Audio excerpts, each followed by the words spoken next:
wonderful. Is the next homework assignment. So here we go.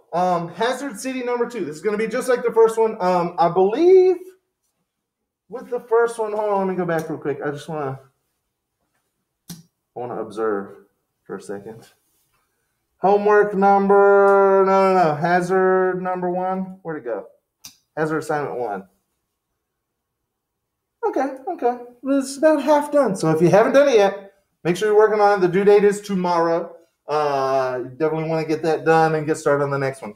Let me go back and we'll look at the next one. Hazard city number 2, tsunamis. So today we're going to look at the tsunami hazard city. Poor hazard city has had a large earthquake and they're about to have a tsunami. And we're going to do our best to help them out as professional geologists that earn paychecks.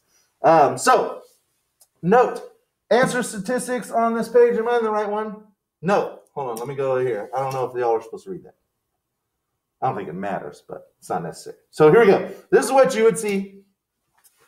Tsunamis and the storm surge associated with hurricanes are 2 of the most devastating natural hazards that can happen to all coastal populations.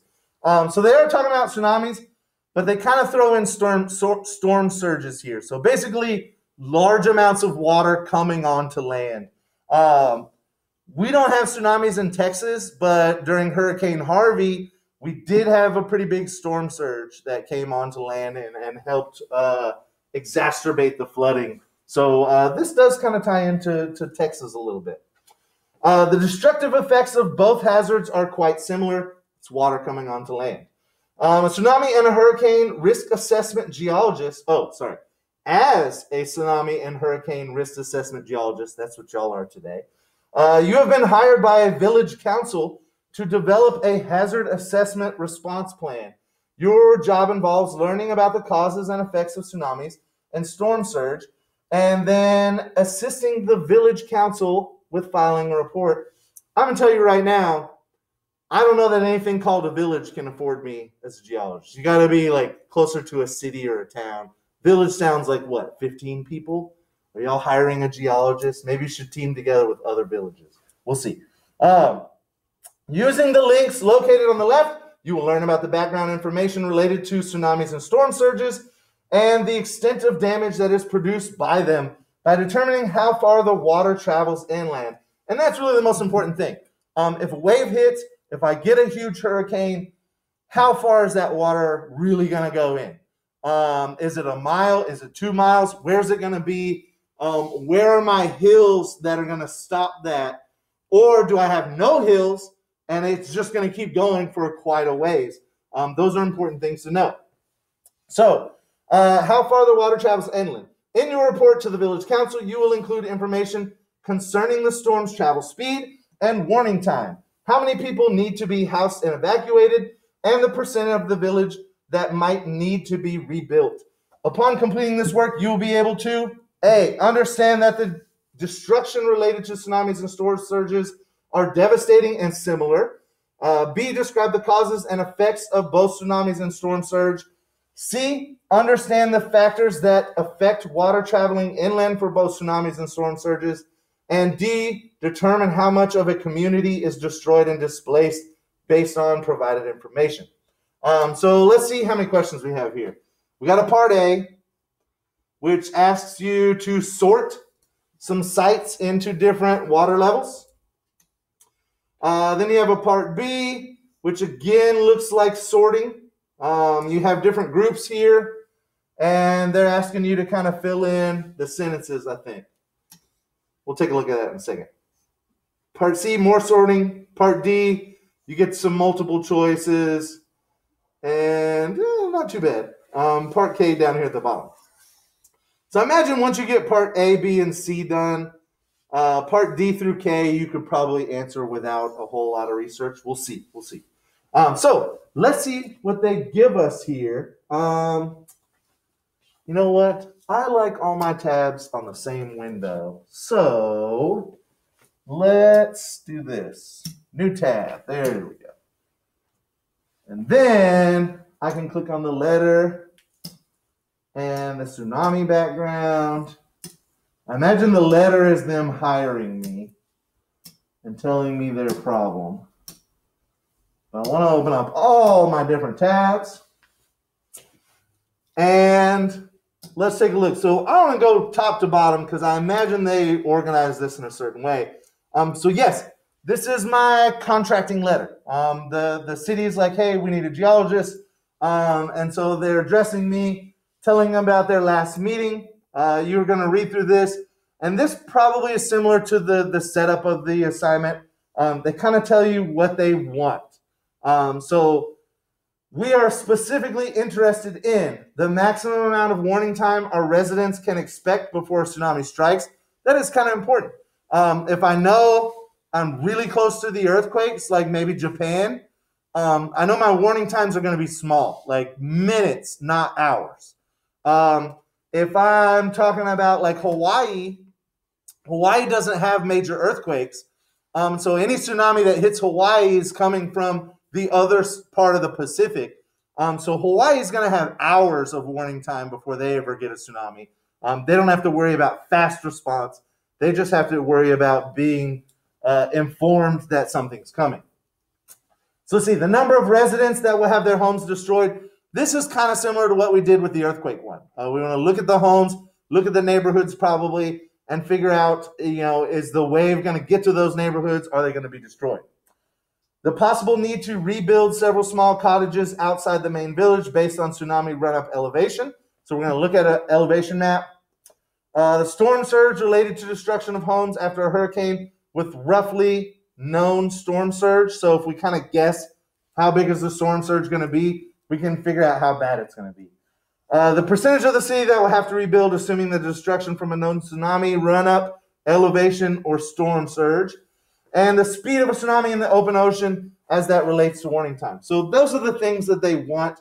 That's kind of what you want to keep in mind after you start to look at this stuff up. I know it's a fictional name, but Mayor King sounds kind of funny. Like King's obviously a last name, but Mayor King. Are you the king? Are you the mayor? Is it a village or is it a country? I don't know. So let's see. Tsunami background. They give you a little bit of background on tsunamis. That's not too bad. You got a couple short paragraphs. I would probably read through this, especially if maybe you weren't here last semester and didn't go through the tsunami chapters. If you studied tsunamis last semester and you feel comfortable with them, maybe save this reading in case you need it. But that's up to you.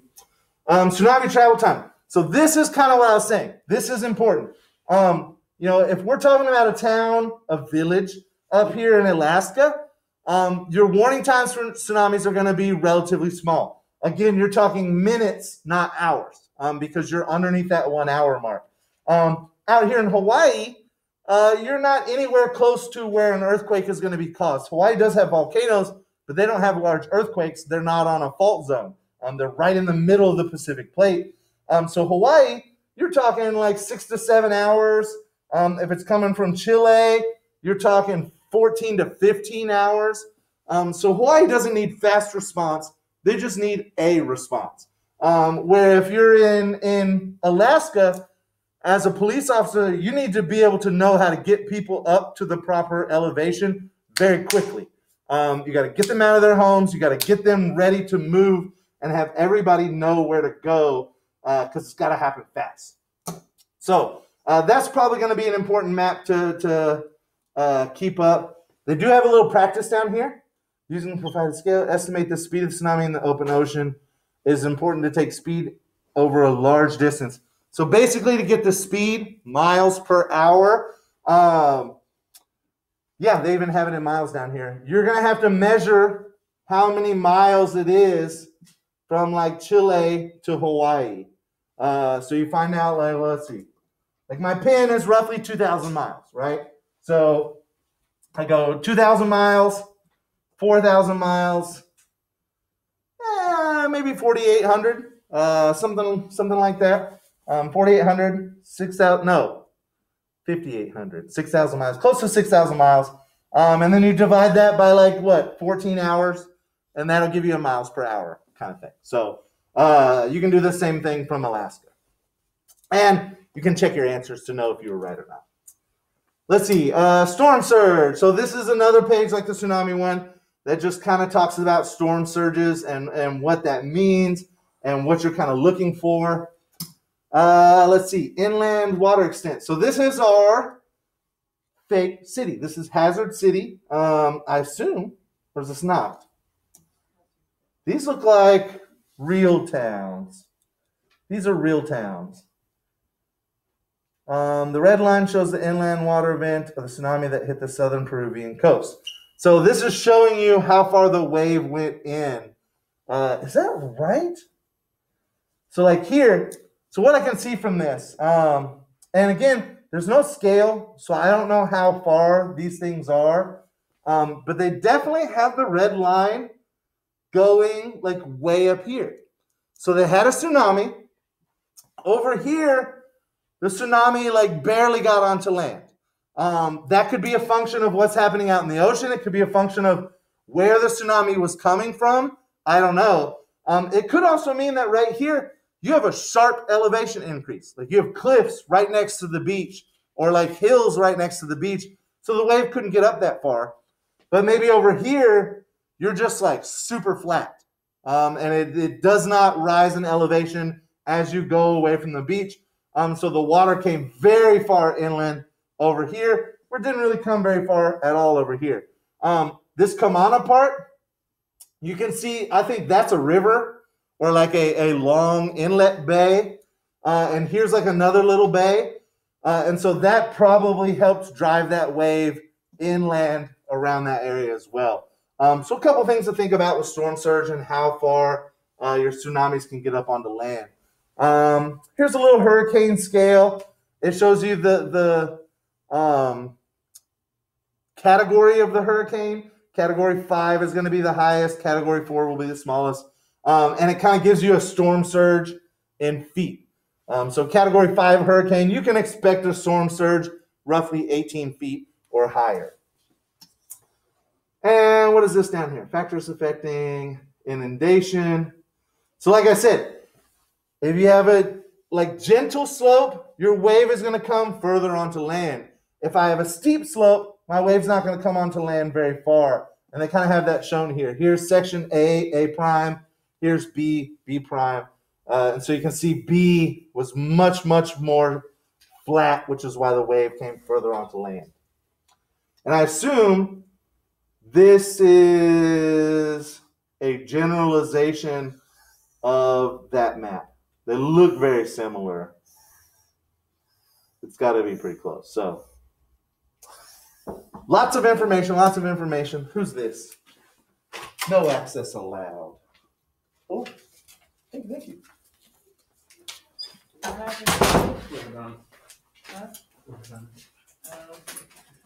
Oh, aren't you all jealous now? Yeah. I know. Don't you always like feel bad when someone misses school or work? You're like, hey, how'd you enjoy your day off? And they're like, someone died. You're like, oh yeah, I'm a terrible person now. Andrew's late to class. I was at the orthodontist. Oh, okay, not bad. Let's see.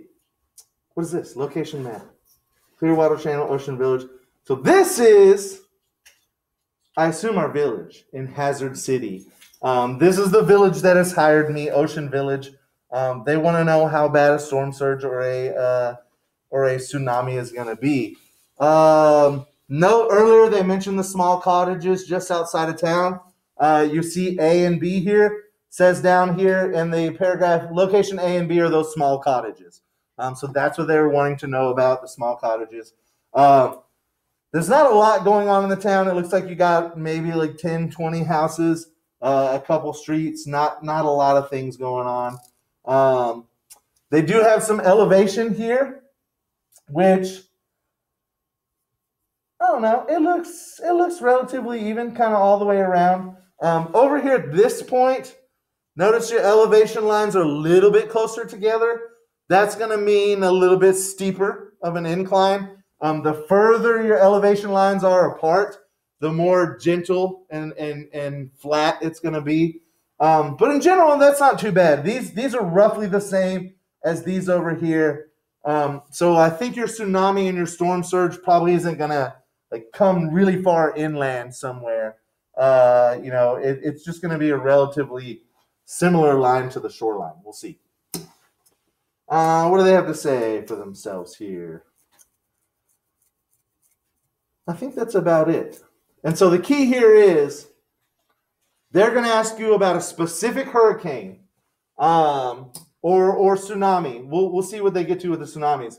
But with like the hurricane and storm surge, you're going to come to this page and you're going to look at the chart. And they're going to give you a category. So let's say it's like a category 3 hurricane. They're like, it's not the worst, but it's not the best. It's right in the middle. Let's do an average hurricane.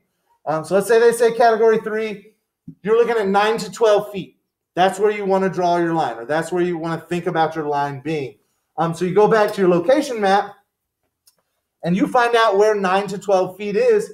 Well, it's roughly going to run at this 10-foot mark. Are these feet or meters? It should tell you. I'm going to assume they're feet because they've been giving us information in feet. And so unless informed otherwise, let's call this feet. So this is 10 feet right here all along this line. So the second line is 10 feet.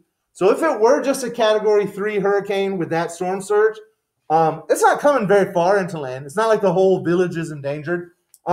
Just these houses up here in front of this 10-foot mark, neither one of these cabins would be affected more than likely. And it would kind of push up in here, but it wouldn't be too bad. So category 3, not too bad. Now you go up to category 5, and you get up to 18 feet. And so a category 5 is going to be up here near this 20 line. 25, that's 10. This one's going to be 20.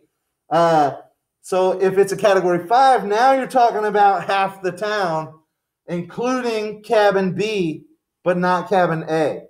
Just depends on how big the storm surge is. So that's kind of what you want to do. I assume they're going to do something similar with the tsunami. They will give you like a travel time kind of thing, and you'll have to figure out how fast the tsunami travels, how far away the earthquake center is, and whether it's likely to give us a tsunami or not. And so I don't think it should be too bad. Obviously, these are a lot of work, or they're time consuming because you have to read a lot of stuff. You have to kind of like organize information in your brain. But I don't think it's going to be too bad. So this is open now. I set the due date for this on Wednesday of next week. So you got a week to do it. The other assignment is due tomorrow, so make sure you get that one completed if you haven't already. And what else? Today and tomorrow, I will be working on building the chapter 1 through 4 test and trying to think of a way to tell y'all how to study for that test or do a review for that test. Because I'm aware that we're not, we don't have the book and we're not really doing the PowerPoints the same way. So I want to find a way that makes sense to give the test. So we'll see about that. Excellent. Nice day, everybody. I talked the whole time. And I will see y'all tomorrow.